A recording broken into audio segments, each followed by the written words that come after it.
Morning. It's February 16th. Here in Tucson, Arizona.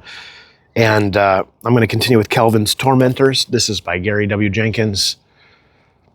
Jenkins is a history professor at Eastern University in Pennsylvania.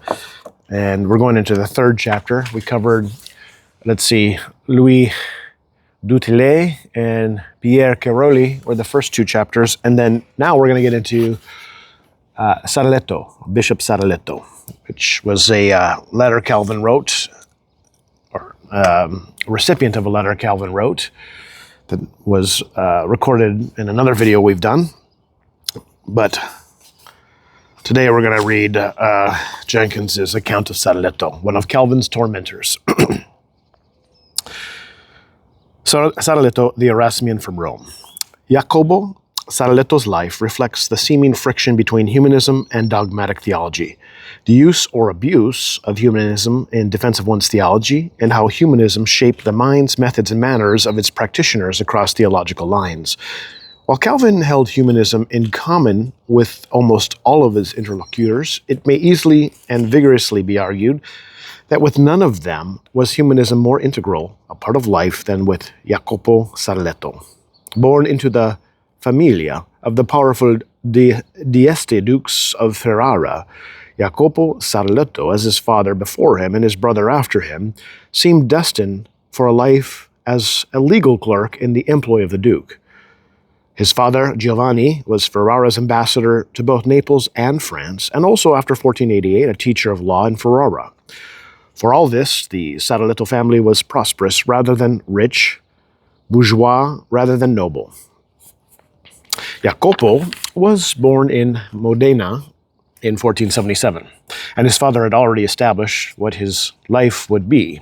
His brother indeed made a remarkable name for himself in law, counselor of justice in Florence, and later envoy of Modena to Rome, and ultimately made Knight of the Spur and Count Palatine by Pope Leo X.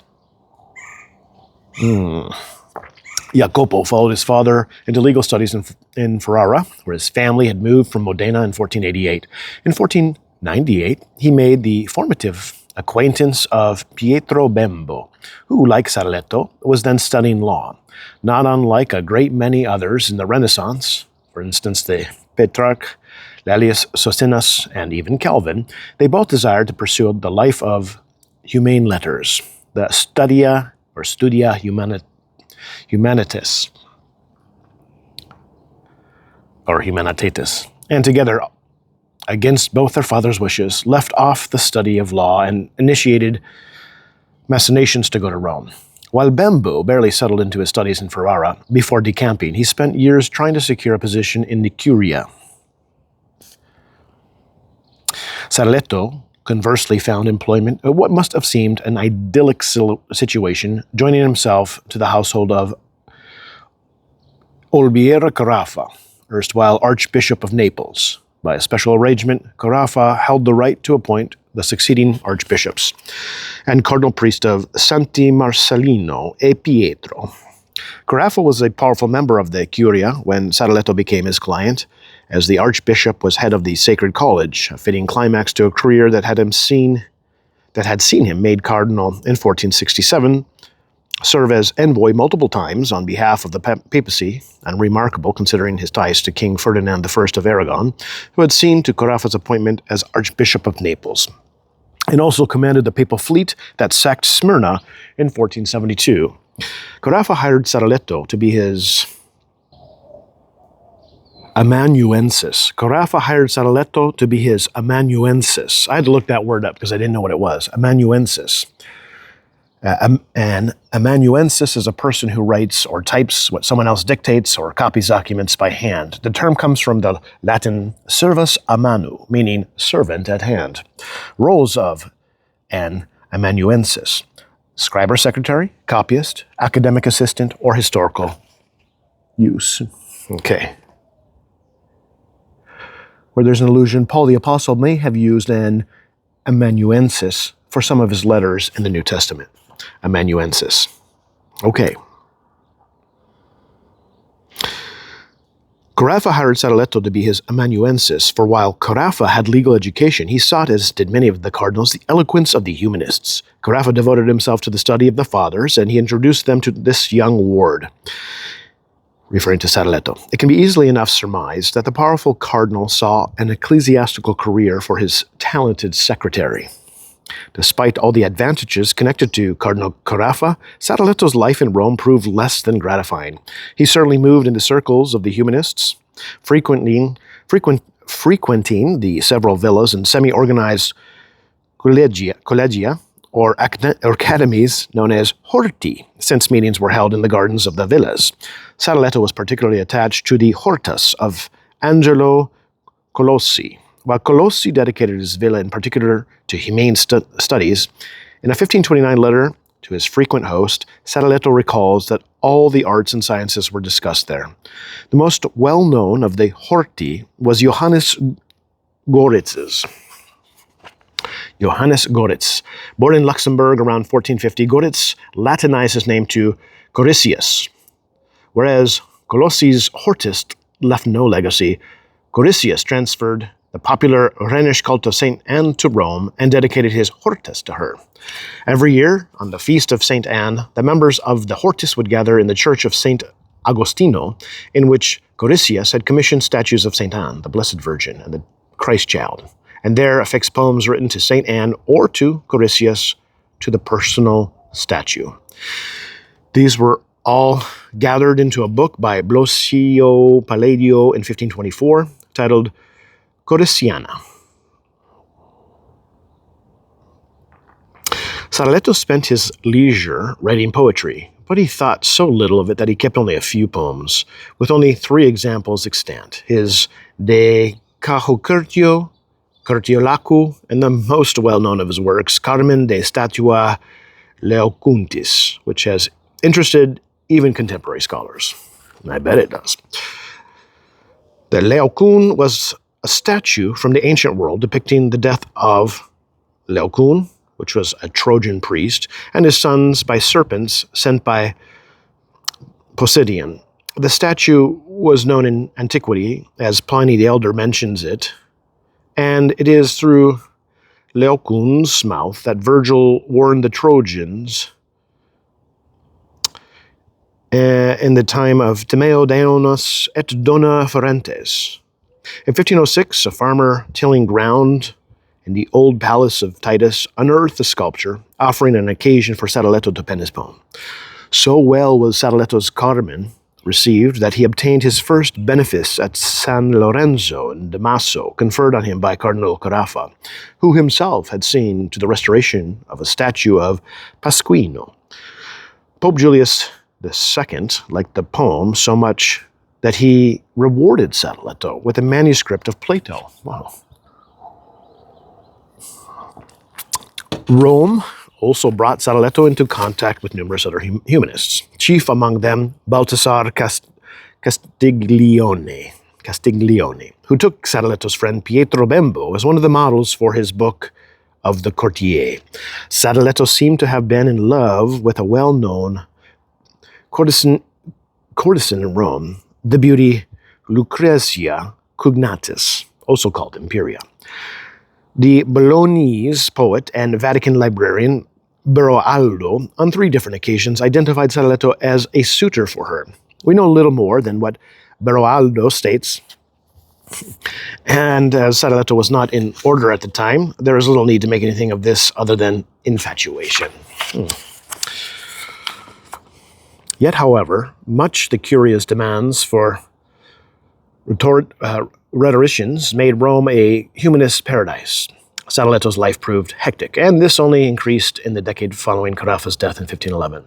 That year also saw the death of both his father and Imperia, and though attaching himself to the household of the Genoese emigre Federigo Fregoso, he left Rome for Genoa among the accession of Leo X. In 1512, however, Leo X recalled Sadeleto along with Pietro Bembo to Rome to be his secretaries. Leo X's court hardly resembled a humanist hortus, for Leo X preferred the hunt to books, and instead of lively after-dinner debates over Platonism, Leo X found amusement in the Dominican jester Father Mariano Ferretti.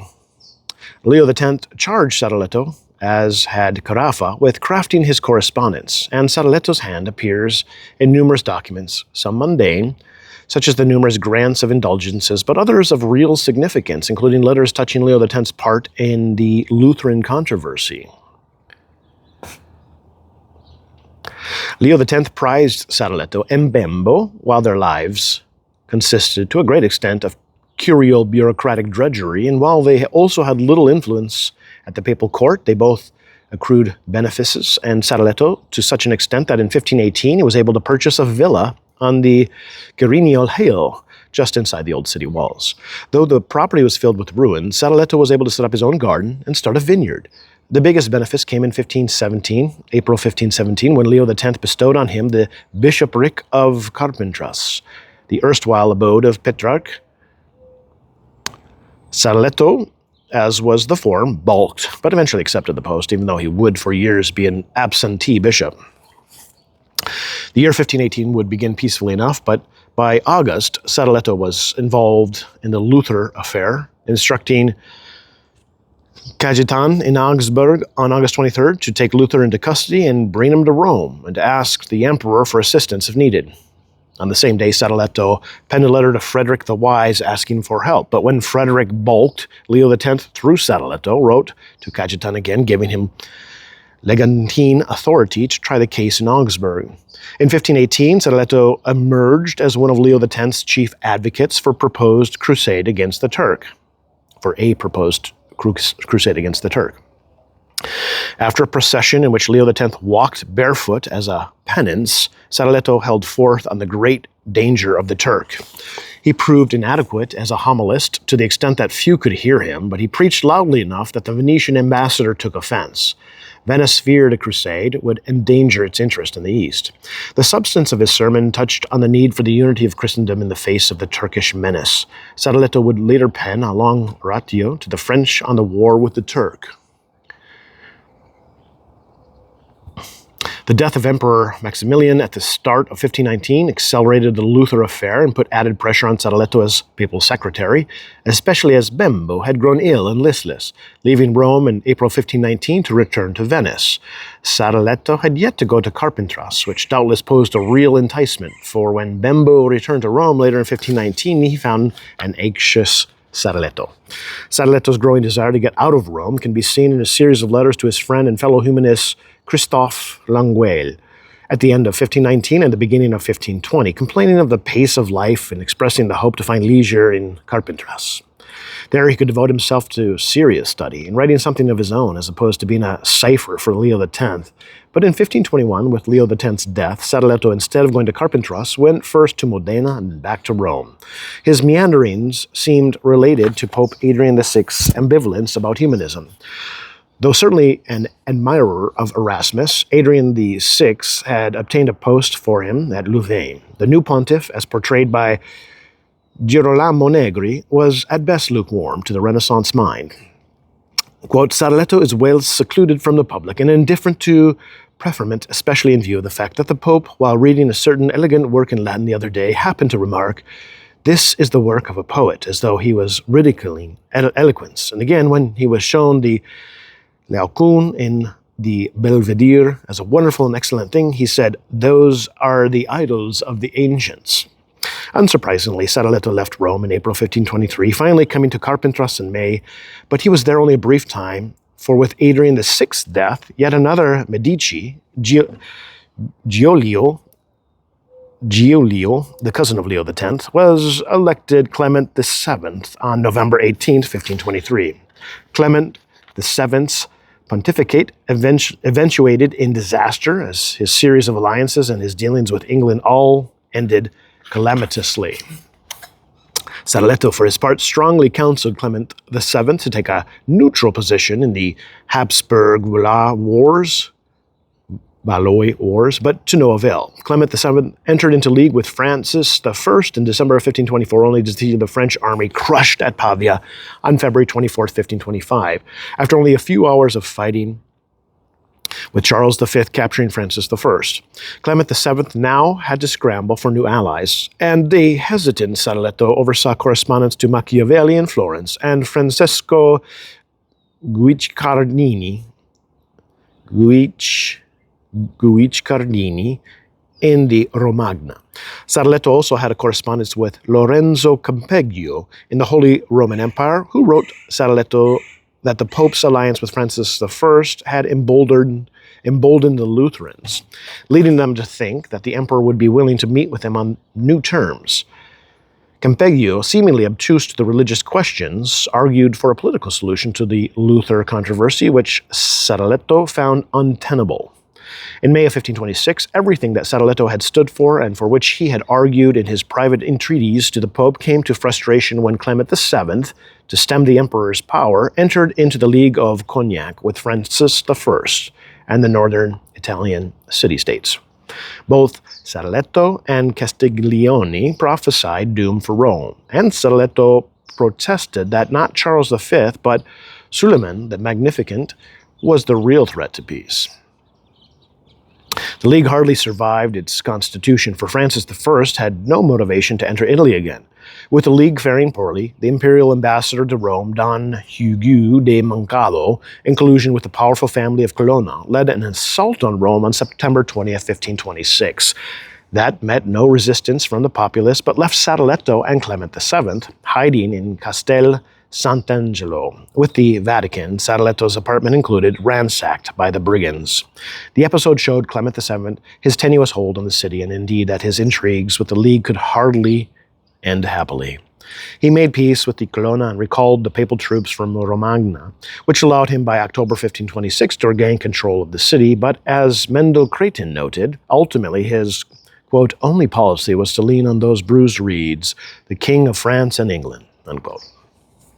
This proved not enough, as Clement VII's actions irritated Charles V, to whom Clement VII maintained that he was only protecting himself and therefore had joined the League.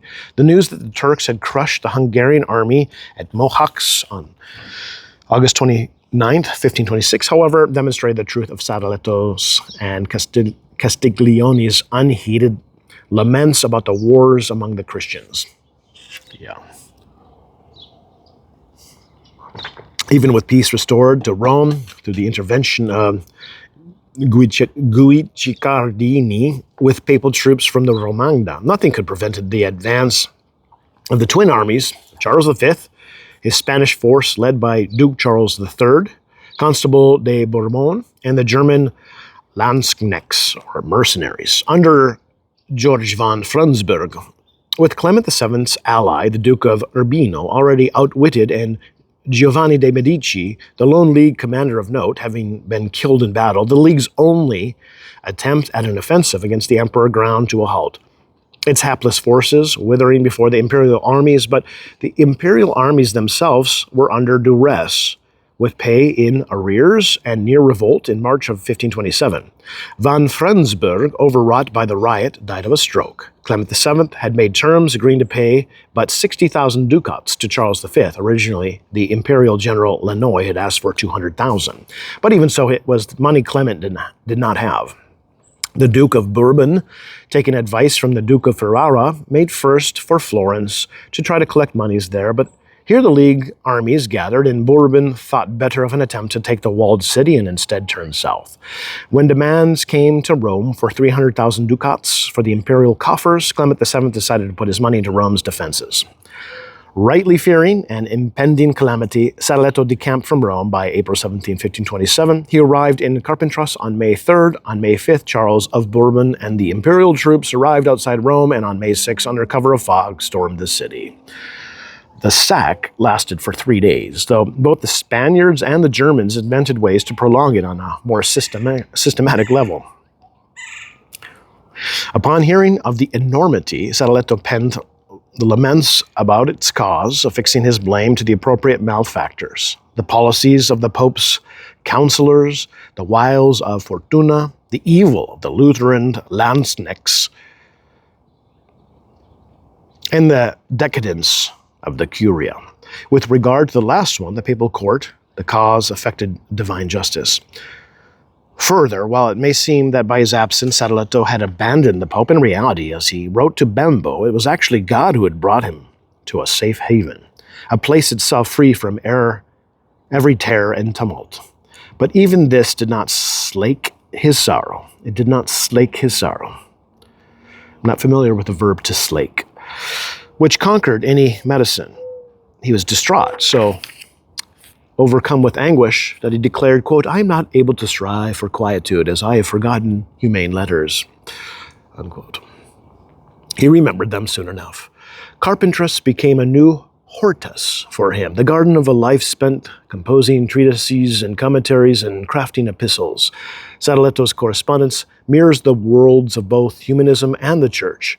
Besides Erasmus and Bembo, he corresponded with members of the Sacred College, including Gonzaga, Negri, Contarini, Paul, Farnese, Cajetan, and Fregoso.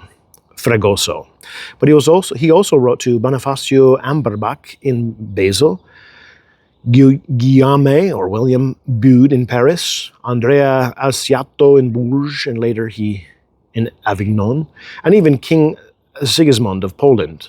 Oh. His letters often took oratory turns. In one letter to Erasmus, he urged the Prince of Humanists to hold the course for Christendom's survival. After setting out the dire world in which the Church is assaulted on all sides by the machines of war and wickedness, and asserting that only the grace of God can sustain her, he concluded, quote, "Indeed, to this God and Lord, if we will try to recall this grace as we ought, both we ourselves shall find the blessed life, and our labor will neither be useless nor unfruitful to others," unquote. He had already published a commentary on Psalm 50, the Miserere Mei, in 1525. The work garnered high praise for Erasmus, who lauded Sadeleto's lucidity, clarity, and joining of candid dictation with the heights of piety. Such a book, Erasmus said, gave him hope for the future of Rome. Confido futurum. To this Sadeleto would add a defense of philosophy, a treatise on education, and a commentary on Paul's epistle to the Romans. Arguably, his treatise on education most clearly gives the measure of Sadeleto's soul and mind. Translated into both English and French, it championed the study of Plato, poured contempt on the scholastics, and saw philosophy as the pinnacle of life, for in it was the love and cultivated appreciation of wisdom. This love of liberal learning marked his letters, and in particular one he wrote to his friend Nicholas Tupulaus, after just 4 years as papal secretary, lamenting that his work kept him from those things that actually gave life meaning and without which life had no value. That is, those studies that were ends in themselves, having value apart from whatever utility may be drawn from them, namely humane studies. He also penned a treatise tracing how Germany received its faith from Rome, beckoning the wayward Germans back to the fold of Rome and away from the heresies of Luther. Despite his defense of the Catholic faith, Sadeleto's scriptural work was not met with enthusiasm in Rome. Indeed, his commentaries on the Psalms were proscribed by Tommaso Badia, master of the Sacred Palace. In response, in 1534, Sadeleto sent his cousin's son, Paolo Sadeleto, to Rome to intercede for him. Jacopo Sadoleto, wisely directed his young cousin, Paolo Sadeleto, armed with a clarification to Contarini, and through him was able to obtain approval for his books. In December 1536, Pope Paul III, having recalled Sadeleto to Rome to take part in a commission, made him a cardinal. Now, with Contarini, Reginald Poole, Gian Pietro Carafa, and his erstwhile nemesis Badia, inter alios, Sadeleto joined the commission, headed by the former Venetian diplomat Contarini, formed to address the pressing matter of reform. The members of the commission may be thought largely Erasmian in their sentiments, advocates for reform, but hardly clerics who wanted to give in to Protestant demands. Sadeleto would preach the opening sermon to the commission, prophetically addressing the papal court, declaring that it was up to Paul III to act for the church's benefit and that the clergy were held in bad odor by the laity and were in need of reform. The current ills of the church Sadeleto placed at the feet of past popes. In 1537, the commission produced the Concilium de Emendata Ecclesia, which called for sweeping reforms. Sadeleto wrote his own report, but whether in dissent or clarification is not clear. Richard M. Douglas intimates that he sought some new ways beyond the constant cycle of reform, reform, reform. Gleason thinks it largely an elaboration of ways forward. Sadeleto's own proclivities as they touched reform can be gauged by a 1537 letter to Duke George of Saxony. Sadeleto stated his agreement with Erasmus that had cooler heads prevailed at the beginning of the Luther affair, the church would have never suffered schism, or at least would have been unified shortly after the whole storm broke. His letter also details his hopes for the reform involving the whole church, though certainly centered on Paul III, vir natura bonus, a man good by his very nature. Sadeleto's conciliatory approach sheds light on his June 1537 letter to Philip Melanchthon. In it, Sadeleto praised the humanist and educator, commending him for his talents and virtues, lauding the genius and eloquence of his writing, and noting that he had valued talented scholars, even if they dissented from him in important ways. For the contrary opinions were the dispositions of the arrogant and haughty. Thus, Sadeleto concluded Melanchthon had no little part of his love. He signed it, quote, "Farewell, my most learned Melanchthon, and hold us your most beloved friend," unquote. Melanchthon's favorable Melanchthon's favorable impression led him to copy the letter to two friends, but he never responded. Okay. Initially, it seems, from not knowing exactly what to make of the letter. Later, when he read the Concilium de Amendenda Ecclesia, he recoiled on learning that Sadeleto, along with Jerome Aleander, had signed a letter that prohibited Erasmus's colloquies. But Melanchthon's slight proved no real moment when compared with the reactions by the controversialists in the empire. Johann Kochleas, Johann Eck, and Johannes Fabri of Vienna saw the letter as poor precedent, and one that tried to distinguish the humanist Melanchthon from the heretic Melanchthon.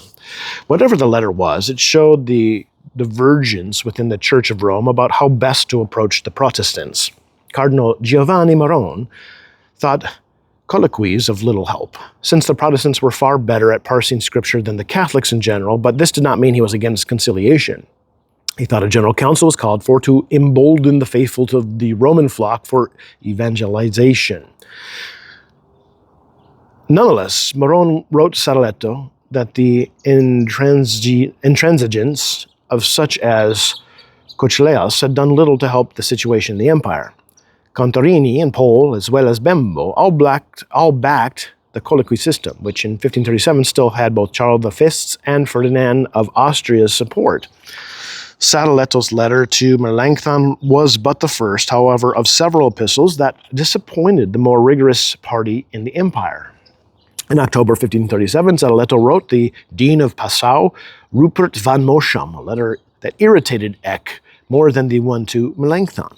In 1538, Sadeleto published his treatise to the German people and princes, in which he asserted that the church had been corrupt and that the grievances of the reformers, but not their remedies, were legitimate. They had legitimate grievances, but illegitimate remedies. Also, in 1538, he wrote to Johann Sturm in Strasbourg a letter that got placed on the index in 1559. This background frames what is perhaps Sadeleto's most famous letter, that written to the people of Geneva in March 1539 and published that year in Lyons. As already noted, William Farel believed Pierre Caroli was behind Sadeleto's actions.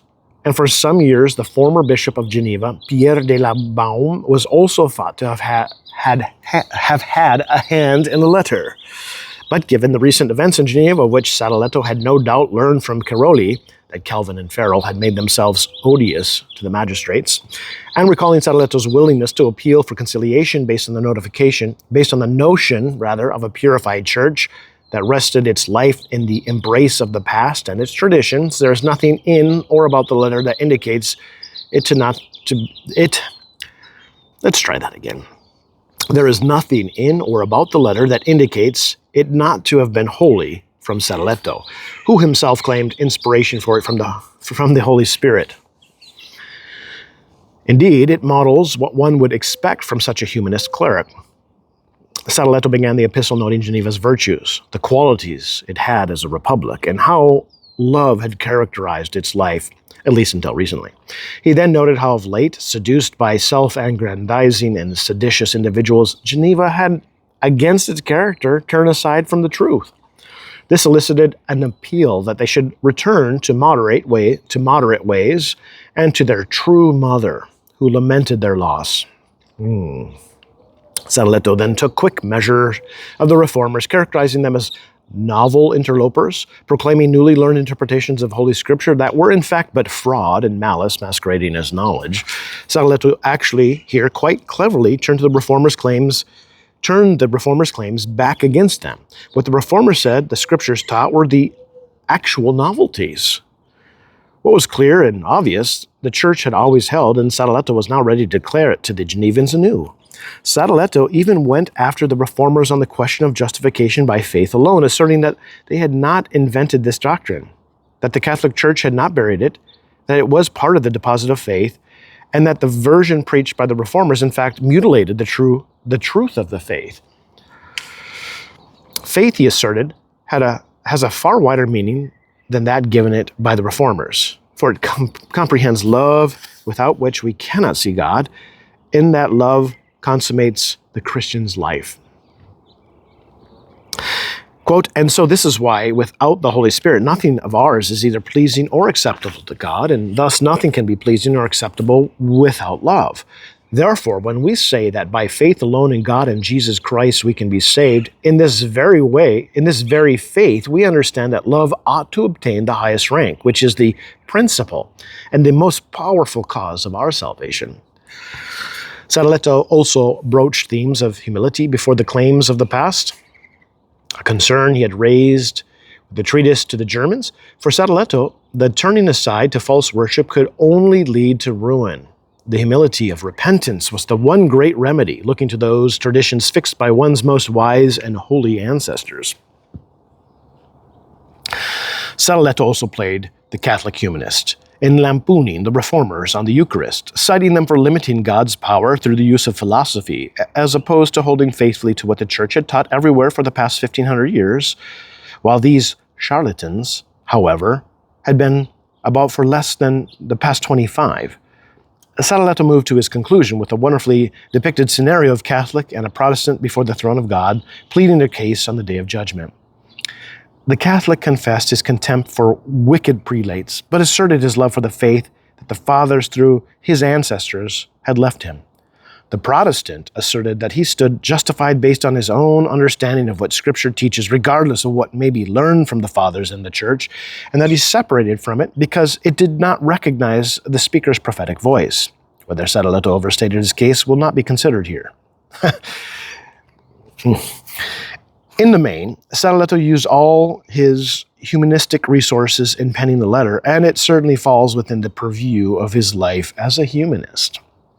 Calvin, then living in Strasbourg, was asked by the magistrates of Bern, who had been forwarded the letter with a cry for help from Geneva, to write the response, which had not been left to any of the ministers in Geneva, and those in Bern seemed unequal to the task. In brief, after finally consenting, Calvin penned his response in August of 1538, and he would have none of Sadeleto's arguments. Calvin's reply cut to the chase rather quickly. After paying due respect to Sadeleto's reputation and learning, the text moved to matters pertaining to authority, tradition or the Bible, bishops in Rome or the plain text of Scripture, a proper self-regard for our misery through self-indictment, which led to thoughts on justification, and ended with thoughts on the purity of faith. Sadeleto had blamed the multiplications of sects on the Protestants, but Calvin retorted at the end of his reply that this was ever the way of Satan, and that it was the reformers who had borne the burden of answering the sects while Rome was too busy stewing in apathy. Calvin, no doubt hearkening back to his earlier assertion that Rome had been weakened by its sumptuous laziness. Calvin's reply revealed the energy of a much younger, even more enthusiastic writer. Sadeleto's missive seems penned at leisure as the cardinal sat in his study, written as it were by a learned uncle to a nephew newly sent off to school, led astray by an unseemingly young suitors. Calvin responded at the head of the new masters to indict the moribund and corrupt establishment of the youth school. He certainly paid initial deference to Sadeleto, but this was a commonplace as well, for the bulk of the letter, which was well more than twice the length of Sadeleto's, abounded with rote Protestant criticisms of the old faith. Calvin defended his ministry, as he had done with Dutillé, as a direct call by God, asserted that Sadeleto should be held suspect because of his office as a cardinal, claimed that the reformers did not leave Rome because they were hungry, frustrated from lack of preferments, called Sadeleto's letter unbecoming, quote, lest I would say illiberal, unquote, and then ran through the doctrines of sola fide, the Eucharist, auricular confession, the place of the saints, and finally the authority of the church, and with it the corruption of Rome. As Calvin ended the letter, he affected Sadeleto's putative Protestant before the bar of God, pleading his case that neither envy, sedition, nor ambition had brought the reformers to their choices, but the defense of the honor of God and the protection of scattered sheep or troops. They thus embraced being cast out of the church. He also added the plaint of one who is taught by the reformer. Calvin's reply had as well called forth the humanist and writer in him. While doubtless he would not shrink from owning the doctrines he maintained in the text, ultimately the letter was written not for Sadeleto but for Geneva, even though he doubtless enjoyed bombarding Sadeleto with what he had in his arsenal.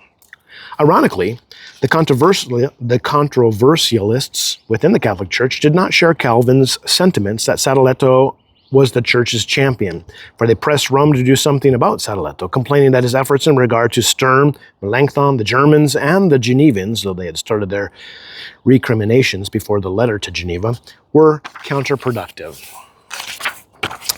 Cardinal Contarini, ever the diplomat, had already responded to Cochleus in December 1538, quote, I praise, most learned Cochleus, your zeal in guarding the doctrine of the Catholic Church, which is not in this or that corner of the world, but spread everywhere, quote. But nonetheless, quote, rather, I'm quite certain that it is better to act with our adversaries so that nothing we write exasperates them, although presently nothing offered them, however pious, however beyond reproach, does not irritate them bitterly, unquote. For all the criticism, Sadeleto's approach in 1539 testifies that his and Contarini's approach held the high ground in the Catholic Church at the moment. The final 8 years of Sadeleto's life he spent trying to stay in his retreat of Carpentras. He worked hard at reforming his diocese, which had over 40 parishes, and also had some 45 priories of the Order of Saint Ruf, an 11th century order of canons whose mother house was in Valence, some 60 miles north of Carpentras. Sadeleto lacked a schoolmaster for his cathedral school until he was able to employ, in the fall of 1535, Laurentius Volusensis, a Scot from Aberdeen. Volusensis had passed through Carpentras on his way to Italy from Paris when he showed up at Sadeleto's door. A conversation begun in the evening between the young scholar and famous humanist resumed in the morning. And Sadeleto offered him the job, which he took. Still, Volusensis' pay had to be subsidized by Charles de Guise, Cardinal of Lorraine. He left the job in 1537. In later years, Sadeleto was so pressed for a schoolmaster that he took in Claude Baudel, one-time rector and master at Nimes, and a known Protestant who corresponded with both Calvin and Bucer. Baudel had shown himself an accomplished scholar, having published on education and the pursuit of learning and having written commentaries on Cicero as well. He had been at Nimes in order to reform the university curriculum and for a brief time was rector, but the faculty fights drove him to the smaller confines of Carpentras. He wrote Calvin that he needed the job and was not playing the Nicodemite, but had stood his ground for the faith in Carpentras. After hiring Baudel in the springs of 1544, the consuls released him in 1545 because of lack of means to pay him. And eventually, after returning briefly to Nimes, he went to Geneva, where he would be ordained. For all his efforts, Sadeleto's irenic disposition bore little fruit. In 1542, Francis I moved against the Valdensians and Sadeleto, who had many Valdensians residing in his diocese, hoped for moderation. Yet all of his actions, his young cousin Paolo Sadeleto, now as bishop-in-waiting, fought. Paolo was quick to seek repression in his future diocese and helped set up the ecclesiastical apparatus for what amounted to a martial inquisition by Francis I in his new provinces. Paolo was a willing accomplice in the suppression of the Valdensians, and as diocesan administrator argued against his cousin's conciliatory approaches. Martin du Bellay and Marguerite of Navarre both counseled moderation to Francis I, but du Bellay died in 1542, and matters moved swiftly, especially as the Valdensians themselves had begun acting violently, even attacking abbeys. Francis I's axe fell in 1545, with 11 Valdensian villages destroyed, the chief targets those of Cabriere and Merindal. Francis I's axe fell in 1545. The spelling of axe, A-X. I don't know. That doesn't seem like the traditional spelling. Maybe that's a typo. Focus. Sadeleto, however, was not in Carpentras when this occurred. Since early 1542, he had been traveling in the service of Paul III.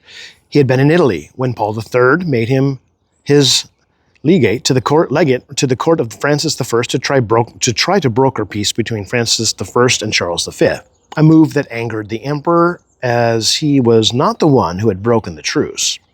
Consequently, Sadeleto was recalled from Francis I's court.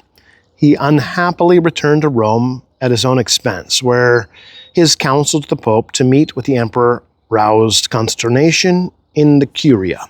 And thus by 1543 he had returned to Carpentras, where he had to battle with the papal vice-legate in Avignon, Alessandro Campeggio. Sadeleto sought release from his episcopal duties, and his letters to Alessandro Farnese, the papal chancellor at the time, reflect his anxiety. Ordered to return to Rome for the start of the Council of Trent,